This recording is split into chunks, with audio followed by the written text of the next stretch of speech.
নমস্কার বন্ধু, আমি Malay Mukhopadhyay, confederation of state government এমপ্লয়িজের সাধারণ সম্পাদক। এবং আমার পাশে যিনি বসে আছেন তিনি আমাদের সংগঠনের সভাপতি মাননীয় শ্যামল কুমার মিত্র মহাশয়। বন্ধু, দুটো বার্তা আমরা কর্মচারী সমাজ এবং আমাদের যে খোদ সদস্য আছে কনফেডারেশনের তাদের উদ্দেশ্যে রাখতে চলেছে। প্রথমত যেটা হচ্ছে, অনেকেই জেনে গেছেন আগামী 10ই জানুয়ারি 2024 দুপুর 1টা থেকে মহাবোধি সোসাইটিতে একটা সেমিনার হতে চলেছে।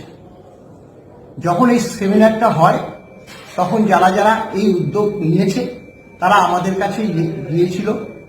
আমরা বিচার বিশ্লেষণ করে আমরাও সিদ্ধান্ত নিয়েছি যে সেমিনারে আমরা উপস্থিত থাকব।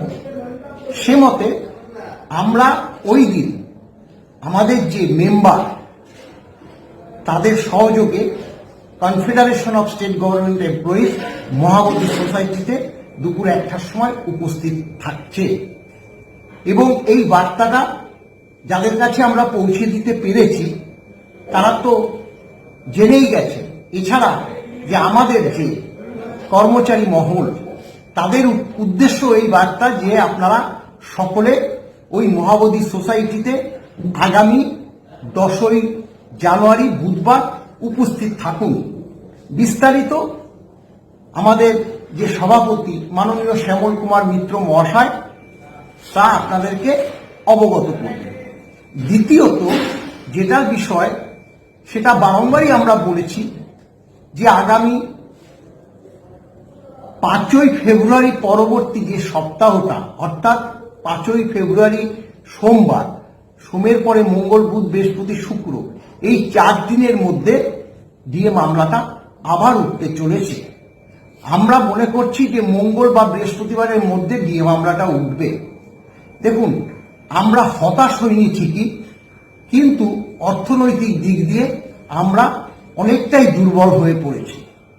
তাই আবার এই বার্তা নিয়ে এসেছি যে আপনারা আবার আমাদের সঙ্গে থাকুন। সেটাও বিস্তারিতভাবে আমাদের সভাপতি শ্যামল কুমার মিত্র মহাশয় আপনাদের কাছে তুলে ধরবেন। নমস্কার বন্ধু, ভালো থাকবেন।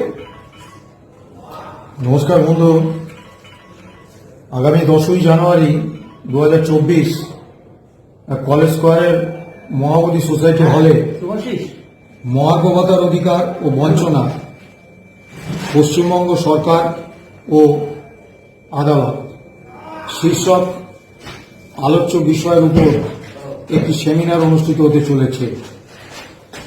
আমরা সেই সেমিনারে অংশগ্রহণ করছি। কিছু কর্মচারী বন্ধু আমাদের কাছে প্রশ্ন করেছেন যে আপনারা একদিন তো বেশ কিছুদিন ডিএ বিষয়টা আছে এমন যে কোনো কিছু থেকে নিজেদের সরিয়ে রেখেছিলেন, তাহলে আপনারা সেমিনারে অংশ নিচ্ছেন কেন? আমরা এর আগে একাধিকবার আমাদের অবস্থান স্পষ্ট করেছি।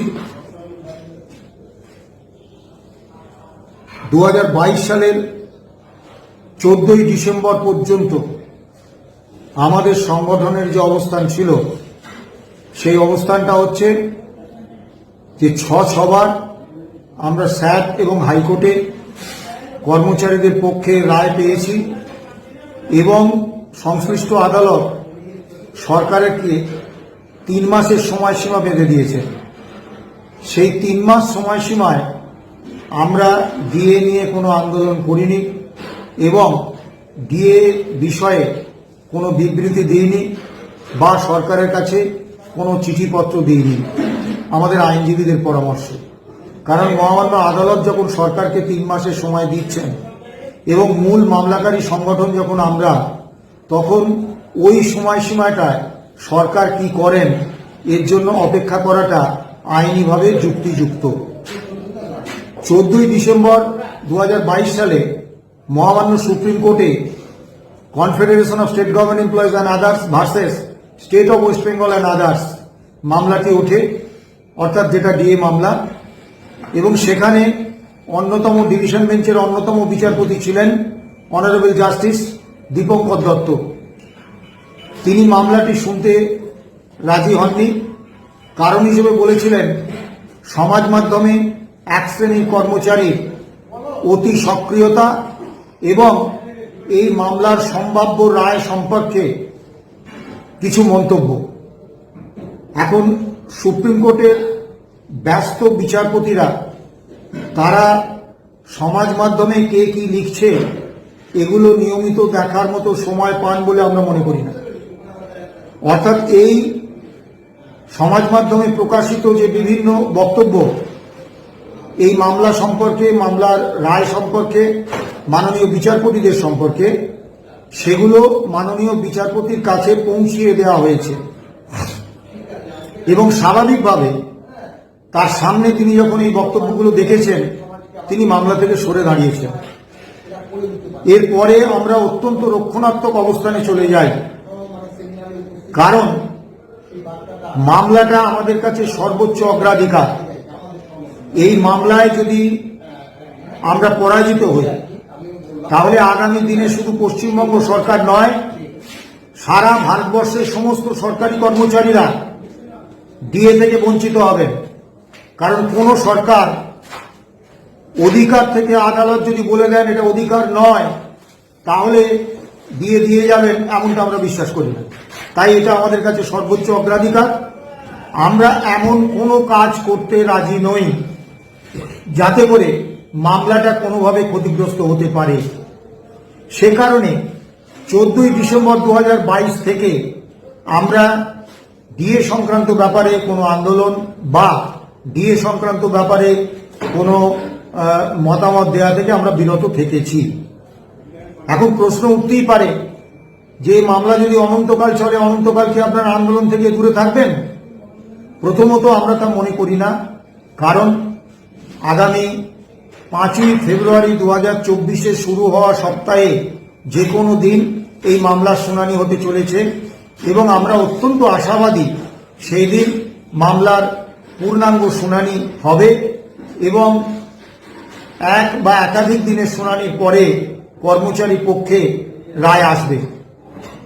মহামান্য কলকাতা হাইকোর্টে 2022 সালে এই মামলা সর্বসেরা মামলা হিসেবে বিবেচিত হয়েছে এবং স্যাট এবং হাইকোর্টের রায়ে এতটাই সুনির্দিষ্টভাবে এই অধিকার প্রতিষ্ঠার পক্ষে বলা হয়েছে যে আমরা নিশ্চিত যে এই মামলার রায় কর্মী পক্ষে যাবে। তাই এই সময়ে আমরা এমন কোনো কাজ করতে চাই না যাতে করে সরকার পক্ষ মহামান্য সুপ্রিম কোর্টে আমাদের সেই বক্তব্য বা বিবৃতি তুলে ধরে এটা বলতে পারে যে মামলা সুপ্রিম কোর্টে বিচারাধীন, অথচ মূল মামলাকারী সংগঠন অন্যত্র এ বিষয়ে সক্রিয়, তাতে মামলার ক্ষতি হতে পারে। মামলাটাই আমাদের কাছে সর্বোচ্চ অগ্রাধিকার। সে কারণে 14ই ডিসেম্বরের পর থেকে এ পর্যন্ত আমরা ডিএ সংক্রান্ত কোনো আন্দোলন বা ডিএ সংক্রান্ত কোনো বিবৃতি দেওয়া থেকে আমরা বিরত থেকেছি। কিন্তু আগামী 10 তারিখে যেটা হচ্ছে সেটা কোনো আন্দোলন নয়, একটা সেমিনার মাত্র। সেখানে প্রত্যেকটা সংগঠন তাদের অবস্থান ব্যাখ্যা করবেন, সমাজের বিশিষ্ট ব্যক্তিরা, সম্মানীয় আইনজীবীরা তারা তাদের মতামত ব্যক্ত করবেন। এটা একটা মতামত আদান প্রদানের একটা মঞ্চ, কোনো আন্দোলন বা কোনো কর্মসূচি গ্রহণের মঞ্চ নয়।